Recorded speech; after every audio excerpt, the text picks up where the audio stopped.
Ladies and gentlemen, welcome to the first edition of the EurAfrican Forum. At the root of this initiative is the idea of harnessing the power of global diasporas in the form of ideas, values, benefits, and practices which are extremely important. We are connected by blood, by sentiment, by language, but we are also connected by the Atlantic. Think about how can you be more empathetic, more kind, more compassionate, more thoughtful.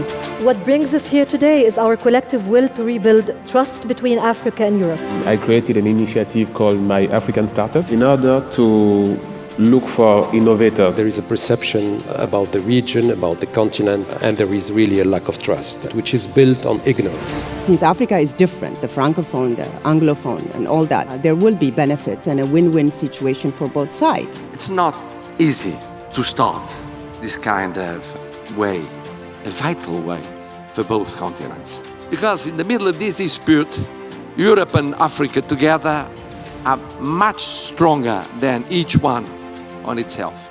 And I would very much like to thank for their work, just the first step of many other steps for the future.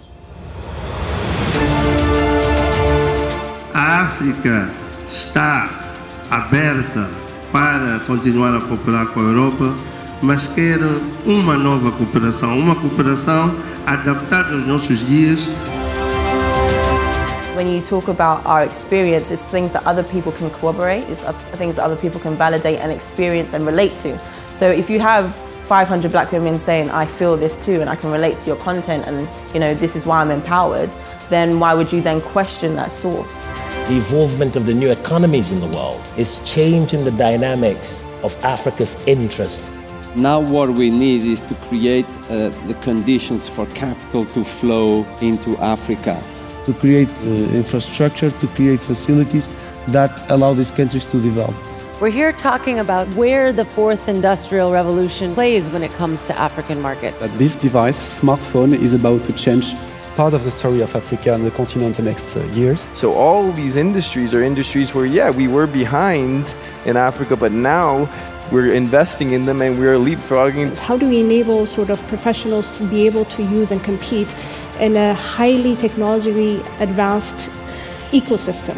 I think Africa should focus on getting the basics right where they have a comparative advantage and use European technology and European partners for that.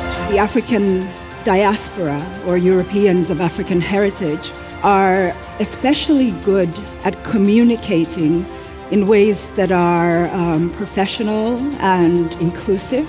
If we invest into very young entrepreneurs, you realize that it will change the mindset of a generation of young African leaders. They can, create solutions to address African challenges. But actually, they can also come up with solutions that are relevant for the rest of the world. What we have to think when we speak about mankind is a concrete man, woman, or child. This is mankind. And when we have the success of this operation based on concrete people, I think we understand better what is going on. Your meeting is a timely opportunity to further strengthen efforts to implement the African Union's Agenda 2063 and the 2030 Agenda for Sustainable Development. As the new crop of young African leaders begin to rise, envisioning new modern directions for our countries, we want to know that we have partners in you who want to gain as well as build.